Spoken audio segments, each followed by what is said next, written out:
The president of Venezuela, Nicolás Maduro Moros, denounced his Colombian counterpart, Iván Duque, for having abandoned the common border and supporting narco-paramilitary groups that seek to threaten the peace and stability of the nation. Mexican President Andrés Manuel López Obrador reaffirmed on Thursday his position that the next summit of the Americas should be held without exclusions. And the Common Front, made up of 5 social democratic parties and the Tunisian left-wing party, launched a boycott campaign against the constitutional referendum.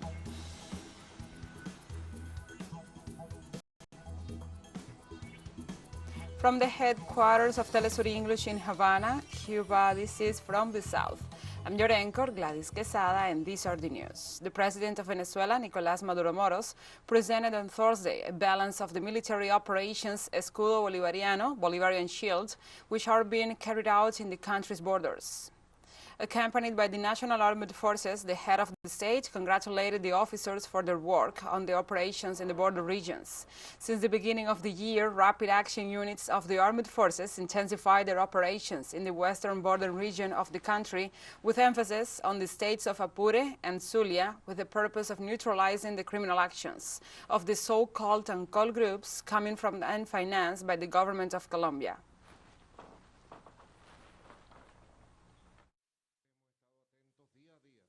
We have been attentive day by day to the course of the military operations in Apure, to the achievements that have been obtained step by step to dismantle all the logistical structure that for a long time was installed in secret, supported directly from Colombia, directly. All these drugs trafficking groups respond to the command of the narco-oligarchy that governs Bogota. Nobody has doubts about that. It is a narco-oligarchy protected from Washington, supported from Washington.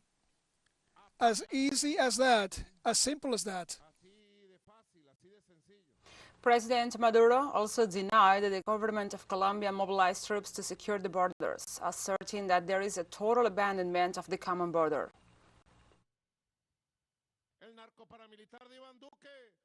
The paramilitary narco Iván Duque, in the last few months, has signed orders of operations to mobilize troops to the borders. A lie. A lie. He deceives himself and pretends to deceive the people of Colombia when they have abandoned the border, and what they do is support the groups that took over the social and economic life of Colombia, the narco-paramilitary groups. In this context, the head of state made reference to the book by the former U.S. Secretary of Defense, Mark Esper, which confirms the destabilizing plans that were intended against the people of Venezuela during Donald Trump's administration. Here Mark Esper declares the plans of Donald Trump, the plans of the despicable Juan Guaidó, the plans of the Venezuelan far-right, of the ruling far-right in Colombia, to invade Venezuela, to fill Venezuela with violence and destabilize it, to try to kill me. Thanks God and the Virgin, I have their blessings and protection. The president of Mexico, Andrés Manuel López Obrador, insisted that for the next summit of the Americas, no country in the region should be excluded. The head of state indicated that he's still waiting for his U.S. counterpart, Joe Biden, to agree to invite all the countries to the 9th Summit of the Americas. The president stressed that he has a very good relationship with the government of Joe Biden and with his collaborators, with the head of state and the State Department, Anthony Blinken, and with his advisor on security matters, Jake Sullivan. In this context, López Obrador indicated that he's still waiting for the response from the United States regarding the proposals for the summit.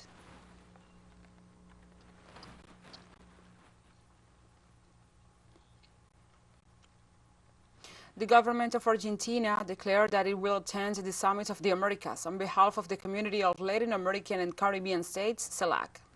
During a press conference, Gabriela Cerruti, the spokesperson for the Argentinian government, said that the decision of President Alberto Fernandez to attend the meeting in Los Angeles, United States, is the result of a dialogue with the representatives of the regional bloc, especially with the President of Mexico, Andrés Manuel López Obrador. Cerruti indicated that the Argentinian president will present the concerns of Latin America on the current context and will advocate for unity in the region. Finally, the official ruled out the celebration of a parallel summit of the Latin American Alliance, since not all the members of this entity will be present.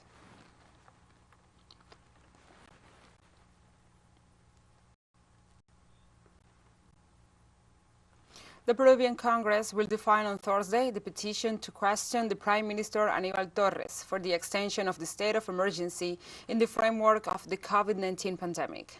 As justification for the request against Torres, it is stated that the presidency of the Council of Ministers did not carry out an analysis of the temporality, reasonability, and necessity of the measures applied for the containment of the pandemic. In the same way, Torres will be questioned to explain his allegiance to the early general elections. In this context, analysts assured that this motion is another attempt of the Peruvian right wing in the parliament to sabotage the mandate of President Pedro Castillo.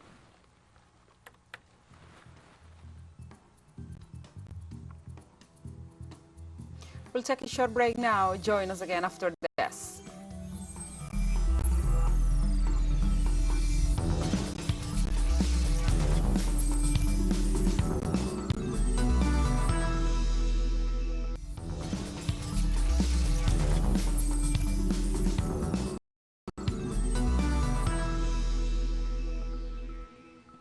Welcome back to From the South.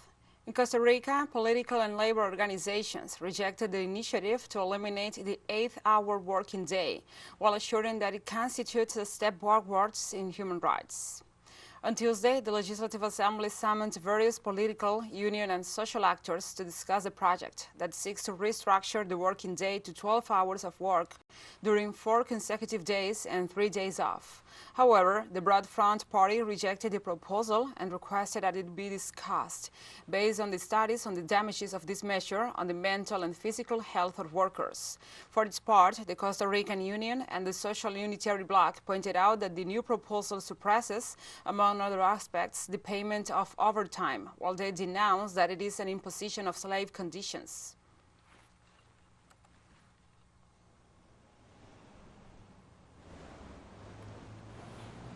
Puerto Rico's Governor Pedro Pierluisi requests assistance from the U.S. federal government to fight crime.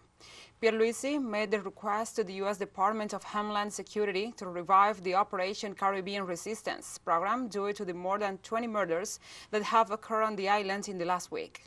The measure was applied in 2012 and increased for 4 months the number of agents from Homeland Security-related officers to deal with violent crimes and criminal organizations. The Puerto Rican governor made the request during a meeting with the Secretary of Homeland Security, Alejandro Mayorkas, as part of several meetings that Pierluisi had between May 30th and 31st with members of President Joe Biden's cabinet.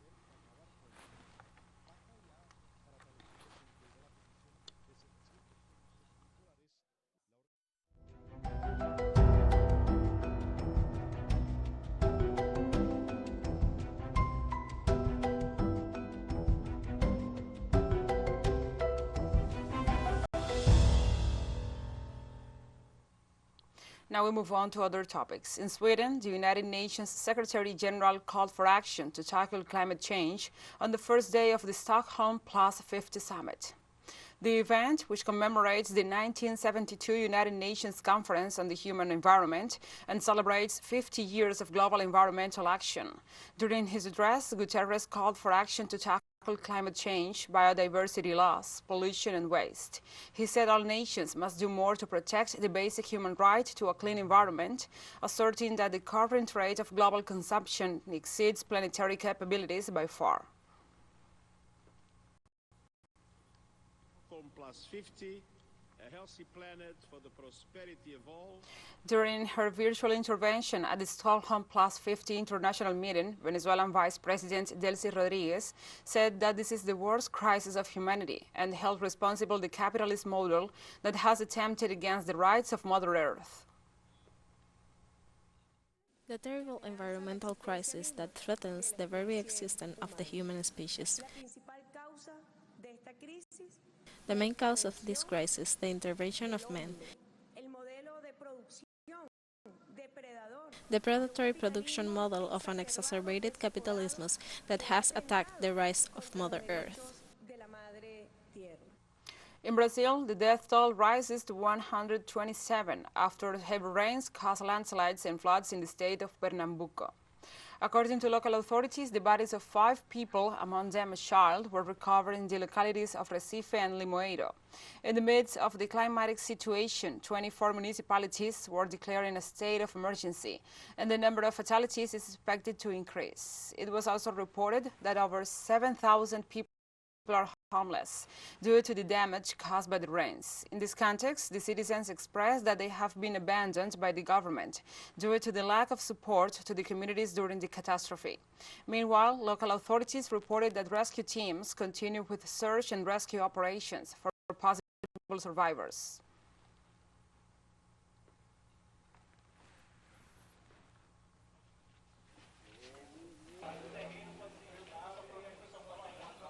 Peru's government extended for 90 days more on Thursday the environmental emergency in the Central Coast, affected by the spill of 12,000 barrels of oil in the Repsol Energy Corporation.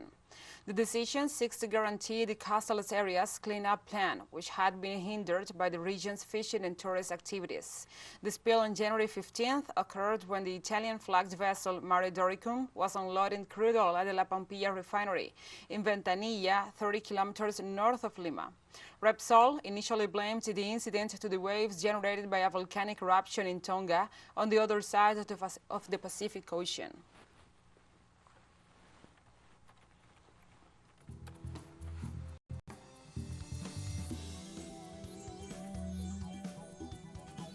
And we have more news coming up after a final short break, so stay with us.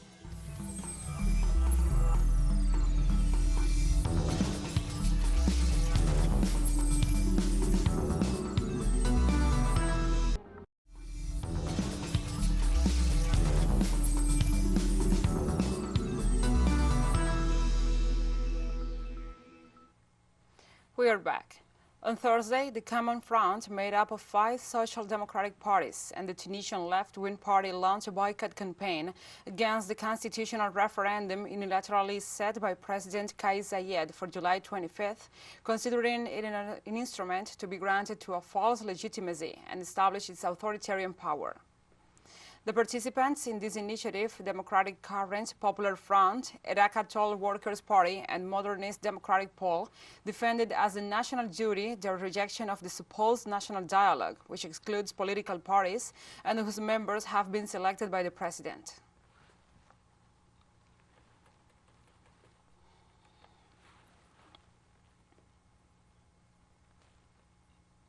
On Thursday, a demonstration in Kenya against the threats posed by wildlife turned deadly when 4 protesters were shot dead, police informed. The protesters clashed with security forces, resulting in the fatal shootings, Mashuru Town Police Chief Charles Shepkonga said, adding that police will investigate what happened. Thursday's demonstrations blocked the Nairobi-Mombasa highway for hours as protesters placed rocks and burning tires on the road, leading police to intervene.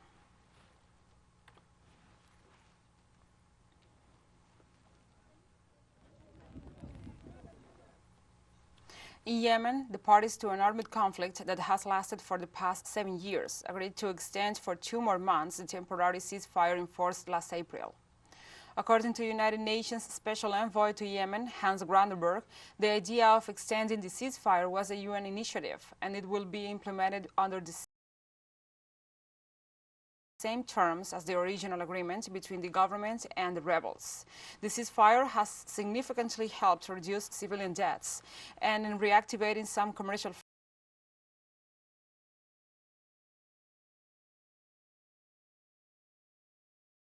flights. However, no progress has been made in the agreed handover of the province of Taiz and other regions still under Houthi control.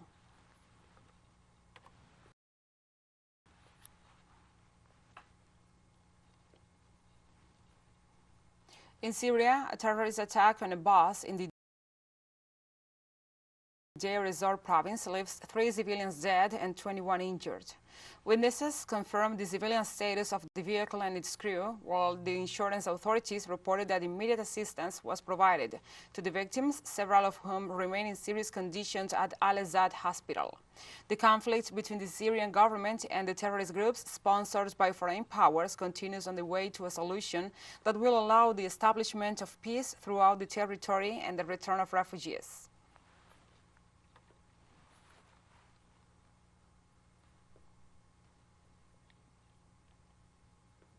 United Nations has issued a report on the increased incidence of civilian deaths and human rights violations in Mali over the past few months.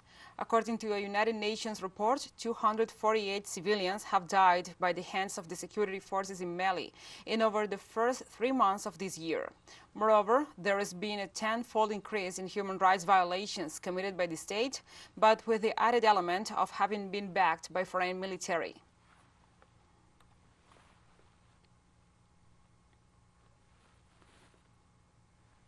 And the European Union's Drug Control Agency is in talks with the maker of a vaccine against deadly smallpox to extend its use to monkeypox.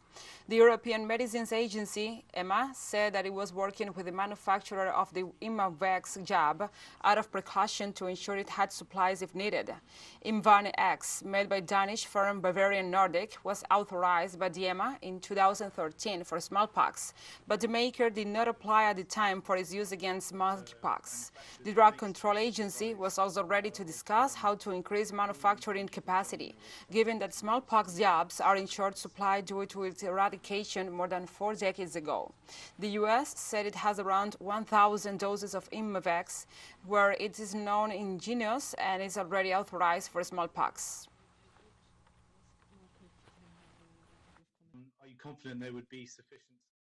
Of course, we are open to discuss with the company to see if there will be a need to increase the manufacturing capacity and what we could do from the regulatory perspective in order to allow this process to move on as rapidly as possible.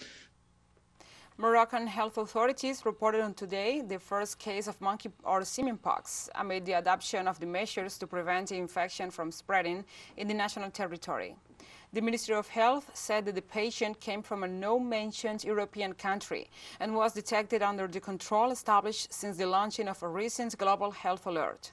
The patient is reportedly in stable condition and remains under medical supervision. The Public Health Emergency Operations Centers traced and submitted to medical surveillance the patient's possible contacts, who have so far revealed no symptoms of the disease. According to the World Health Organization, more than 550 cases of monkeypox have been confirmed to date in 30 countries.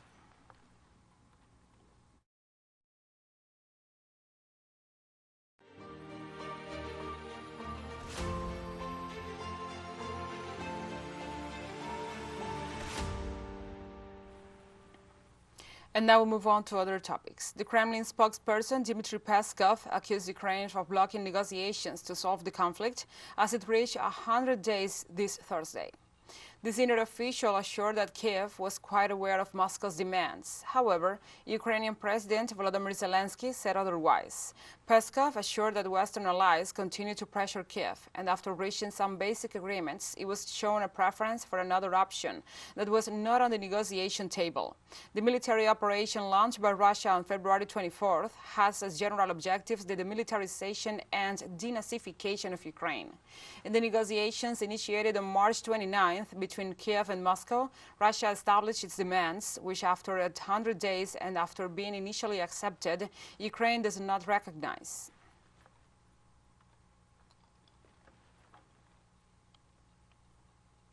And the Russian ruble has emerged as the best performing currency in 2022, despite wide-ranging sanctions imposed for its special military operation in Ukraine. As of May, it was nearly 30% higher against the United States dollar. 2 months Also, 2 months after the ruble's value fell to less than a U.S. penny amid the SWIFT test, toughest sanctions in modern history, Russia's currency has mounted a stunning turnaround. The ruble has jumped 40% against the dollar since January. Normally, a country facing international sanctions and a major military conflict will see a steady outflow of capital, causing its currency to drop. But Russia's measures to keep money from leaving the country, in combination with the forcefulness of Western sanctions, are working to create demand for rubles and pushing up its value.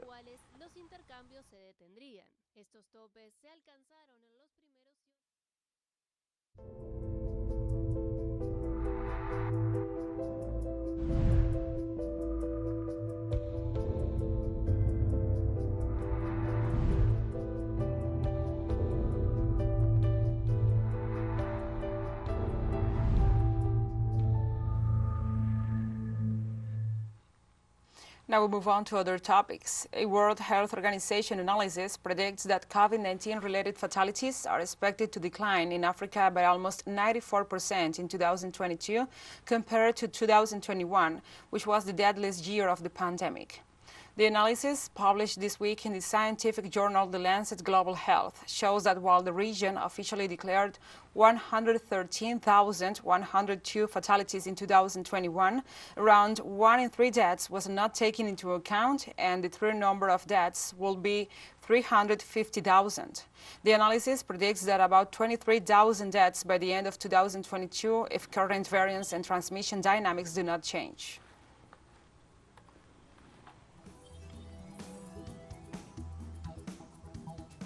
And we have come to the end of this news brief. But remember, you can find this and many other stories on our website at telesurenglish.net. And also, if you feel so inclined, please join us on social media for all the latest news. We are on Facebook, Twitter, Instagram, and Telegram. For Telesur English, I'm Gladys Quesada. Thank you for watching.